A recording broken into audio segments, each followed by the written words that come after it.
The Lakers' season opener was supposed to be a statement, but instead, it turned into a wake-up call. Not because they lost. Every team drops a game here and there, but because of how they lost. There were moments on that floor where it felt like five strangers were playing pickup basketball, not an NBA roster built around stars like LeBron, Luka, and Austin Reeves. The chemistry was off, the energy was flat, and the supporting cast looked disconnected. It wasn't just bad execution. It was a team that didn't look ready to play for each other. Now sure, it's early. One game doesn't define a season. We've seen slow starts before. But something about this opener felt uneasy. You could feel it in the body language, the lack of rhythm, the hesitation, the awkward spacing. Apart from Luka Doncic, who tried to carry the load, and Austin Reeves, who gave everything he had, the rest of the rotation looked out of sync. DeAndre Ayton barely made an impact. The bench couldn't find momentum. The Lakers didn't look dangerous. They looked ordinary. But before the panic sets in, let's be real. This isn't the end of the road. There are still 81 games left, plenty of time to figure things out. What matters now is how quickly they fix the disconnect, because the truth is, they've got bigger problems than chemistry right now. And it starts with something that's been haunting them for years: injuries. The biggest headline? LeBron James. Still sidelined, still managing his recovery, and expected to miss at least another month. And his absence showed immediately. Without him, the Lakers had no real self-creator, no one who could break down the defense, attack the rim, and create easy looks. Luka did his best, Reeves played solid, but you could see the hole LeBron left on both ends of the floor. That leadership, that energy, that voice, it wasn't there. But LeBron isn't the only one out. Another name just got added to that ever-growing injury list, and honestly, this one's frustrating because it feels like a story we've been telling for years. Maxi Kleber. When the Lakers brought him in, they hoped he'd finally give them a switchable 4/5, a guy who could defend multiple positions and space the floor. But instead, Kleber's time in LA has been a long cycle of rehab, recovery, and setbacks. It's like he's been cursed with bad luck from day one. He arrived already rehabbing a broken foot. He managed just 5 minutes in the play-in elimination game against Minnesota. He didn't play a single minute during the regular season. And in the preseason, barely 10 minutes total, before going down again, this time with a quad contusion. Then came training camp. Fans hoped to finally see a healthy Maxi Kleber integrated into the rotation. But on the first day back with the team, he got hurt again. And now, according to insider Mark Stein, he's expected to miss at least 2 more weeks with an oblique strain, which, let's be honest, probably means more like a month or two. At this point, you have to ask, how long can the Lakers wait? Even if Kleber returns, can anyone confidently say he'll stay healthy for the rest of the year? The man works hard, takes care of his body, and does everything right. But sometimes, effort just can't beat bad luck. The worst part? His contract is expiring. So if he can't stay on the floor and likely won't be re-signed, why not consider moving him now, while he still has some value left as an expiring deal? Because as much as you feel for him, the Lakers can't afford to waste roster spots on players who can't contribute. This team needs production, energy, and consistency, not more question marks. And that's why the noise around a Maxi Kleber trade is growing louder. Would you like me to move into part 2, the trade logic and emotional middle, about 600 to 700 words? Or do you want me to polish and shorten this one for faster YouTube pacing first? Look, as much as it hurts to say this, I genuinely feel bad for Maxi Kleber. The guy's done everything right, works hard, stays disciplined, puts the team first, yet his body just won't cooperate. It's frustrating because deep down you can tell he wants to help. He wants to contribute. But every time he steps on the court, another injury knocks him right back out.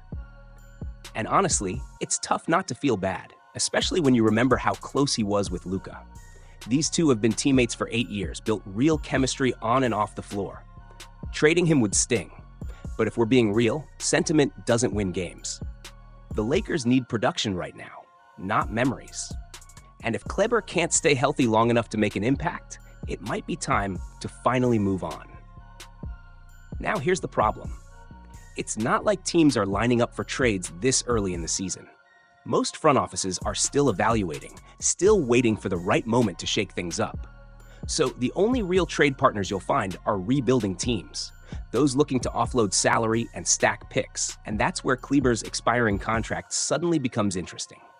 For those teams, it's not about winning, it's about flexibility. So yeah, the options are limited, but not impossible. There are maybe 5 or 6 franchises that could make something work right now. And the first team that comes to mind is the Utah Jazz. Utah's not trying to contend this season, and Danny Ainge has already shown he's willing to make fair deals with the Lakers. Remember that massive Westbrook trade that brought in Vanderbilt, D'Lo, and Beasley? So here's the idea. A simple one-for-one swap. Maxi Kleber for Kyle Anderson, with maybe a second-round pick attached to make the money work. Now, it's not a flashy move. You're not getting a star. But Kyle Anderson brings something this roster desperately needs: consistency. He's healthy, durable, and one of the smartest defenders in the league. He can guard multiple positions, from wings to forwards, even slide into small ball lineups when needed.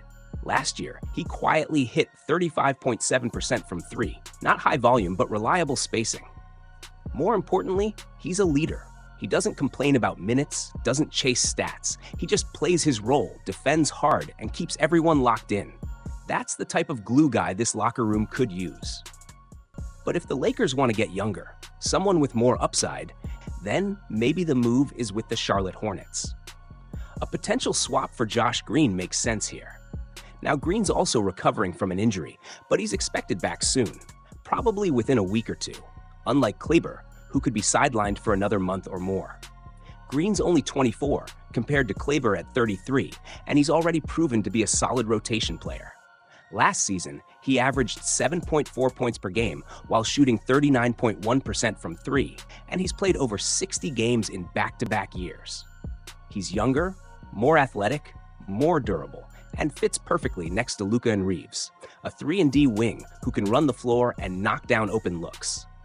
That's exactly what the Lakers' bench rotation needs right now: youth, defense, and dependability.